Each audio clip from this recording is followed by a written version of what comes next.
का लिबास पहन रखा है। अरे बदतमीज दौलतमंद, अपनी जुबान संभाल।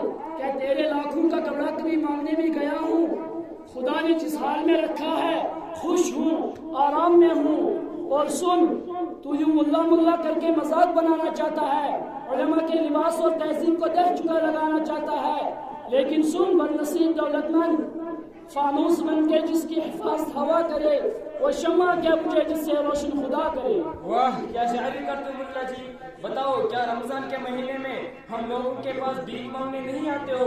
क्या ये हकीकत नहीं कि चाहे जब हम लोग टुकड़े देते हैं तो झुक झुक कर शुक्रिया अदा करते हो? मैंने क्या गलत कह दिया? जो हकीकत है वही तो कहा है। तुम लोग तो हो ही दो कौड़े की, तुम्हारी वजह से हमारी इंसल्टी होती है। ये झूला, ये रस्सी चले भीख मांगने।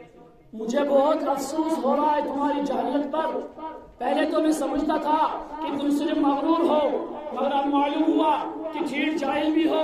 तुमने रमजान की बात जो कही है तो इसका जवाब यह है कि हम अपने लिए नहीं, मेहमान रसूलुल्लाह सल्लल्लाहु अलैहि वसल्लम के लिए मांगने जाते हैं। दूसरी बात यह है कि तुम जो कुछ देते हो वो तुम्हारे बाप का नहीं है, वो तो अल्लाह का हक है।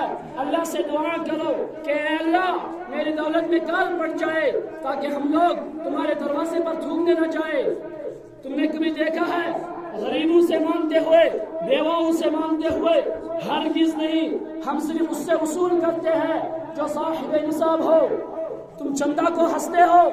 काश तुम्हें आज से 1400 साल पहले का वाक़या मालूम होता कि खुद मोहम्मद रसूलुल्लाह सल्लल्लाहु अलैहि वसल्लम ने चंदा लिया था। इस वाक़े में हज़रत अबू बकर रज़ियल्लाहु तआला अन्हु और हज़रत उमर रज़ियल्लाहु तआला अन्हु का एक दिलचस्प वाक़या भी पेश आया। जब तुम्हें ऐसा मालूम नहीं तो जाकर डूब मरो।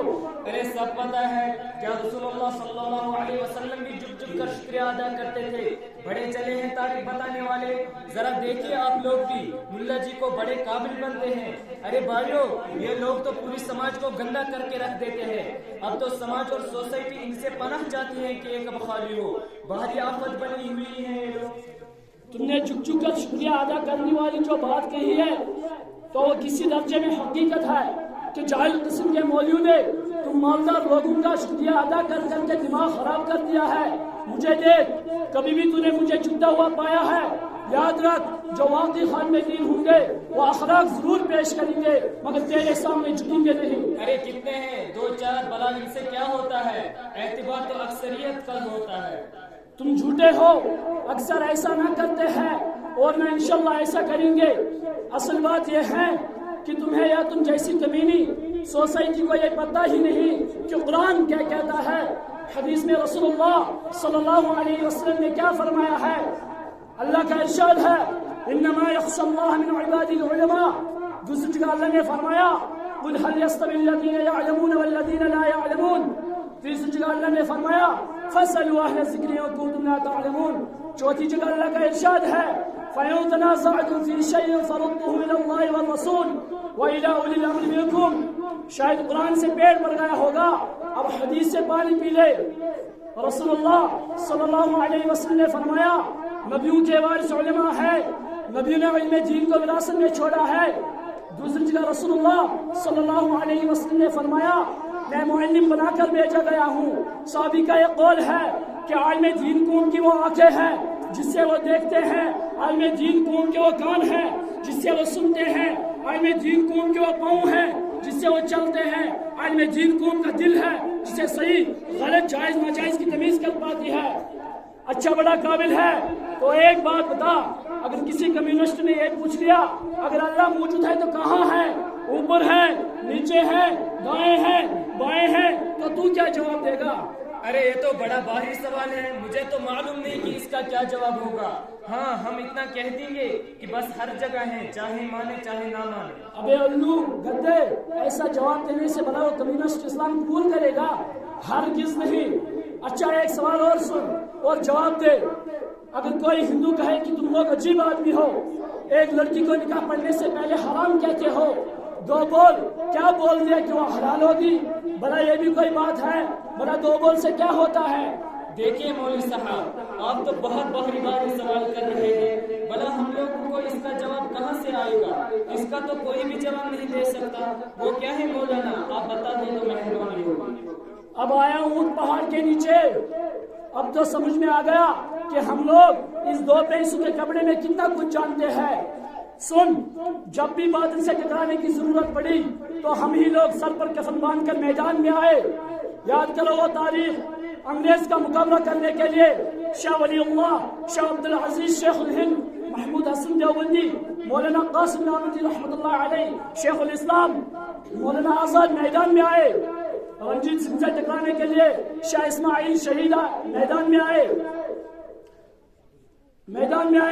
رنجیت سنگھ سے ٹکرانے کے لیے شاہ اسماعیل شہید میدان میں آئے۔ رنجیت سنگھ نے رسول اللہ کو گالی دی تھی تو حضرت نے قسم کھائی تھی کہ اس کا کام تمام کروں گا۔ جب حضرت کا سر کٹ گیا تو راجہ رنجیت کے پیچھے کٹے ہوئے سر کو لے کر دوڑے اور ایک فلانگ پر جا کر اسے قتل کیا۔ اور سن، جب قادیانی فتنے نے سب ابھارا تو علامہ کشمیری رحمۃ اللہ علیہ، مولانا ثناء اللہ امرتسری میدان میں آئے۔ اتنا ہی نہیں، آج تک علماء دیوبند ان جماعت سے ٹکرا رہے ہیں۔ مولانا، میرے سے غلطی ہو گئی، واقعی مجھے یہ سب معلوم نہیں تھا۔ میری خواہش ہے کہ آپ کچھ اور سنائیں اور ہو سکے تو میرے سوالوں کا جواب دے دیجیے۔ ضرور سن، مسلمان کو گمراہ کرنے کے لیے فتنہ رضا خانیت پیدا ہوا، علماء دیوبند میدان میں آئے۔ مولانا ضیاء الرحمن فاروقی، مولانا طاہر گیاوی، ضیاء الحق بیوی میدان میں آئے۔ میرے بھائی، اگر یہ عالم، یہ مولا، یہ مولوی نہ ہوتا تو خدا کی قسم تمہارا وجود نہ ہوتا، تمہارے جنازے کا رام نام سواہا ہو جاتا۔ اب سنیے، اگر کمیونسٹ سوال کرے تو مغرب بعد اندھیرے گھر میں چلا گیا بلب چلا کر پوچھو کہ اس کی روشنی کدھر ہے، یورپ ہے یا پچھم ہے، اتر ہے یا دکن ہے، وہ کہے گا یہ روشنی تو پورے گھر میں ہے اور ہر طرف ہے۔ تو آپ سمجھا دو، خدا بھی ایک نور، ایک روشنی ہے، وہ اسی طرح ہر جگہ اور ہر طرف ہے۔ اگر ہندو نکاح والا سوال کرے تو اس کو سمجھانے کے لیے 2-3 گالی دو، وہ غصہ ہو جائے گا۔ اس کو سمجھا دو، بھائی میں نے تو صرف 2-3 بول بولے تھے، تم کو کیا ہو گیا؟ پھر کہو کہ جس طرح اس بول کا اثر ہے اسی طرح اس بول کا بھی اثر ہے۔ دوسرا جواب اس طرح دو کہ تمہارے یہاں اگنی منڈپ پر اگنی بھگوان کی آرتی کو اتار کر 7 پھیرے لیتے ہیں، اس کے بعد وہ لڑکی ویکتی کے لیے شدھ ہو جاتی ہے، اس سے پہلے وہ اشدھ رہتی ہے۔ تو بتاؤ کہ یہ بھی کوئی بات ہوئی؟ ابھی وہ اشدھ اور پاک تھی، پھیرے لے کے وہ شدھ ہو گئی۔ اب ہندو سمجھائے گا، اسی طرح آپ اسے اسلام سے قریب کر سکتے ہو۔ اور ہاں، آپ کا نام بھی ہندو کی طرح شمیم چھاپ رہا ہے، اس کو بدلاؤ، حدیث میں اس کی وعید آئی ہے۔ مولانا، آج میری آنکھ کھل گئی، واقعی آپ ہی لوگ دین کی حفاظت کر رہے ہیں۔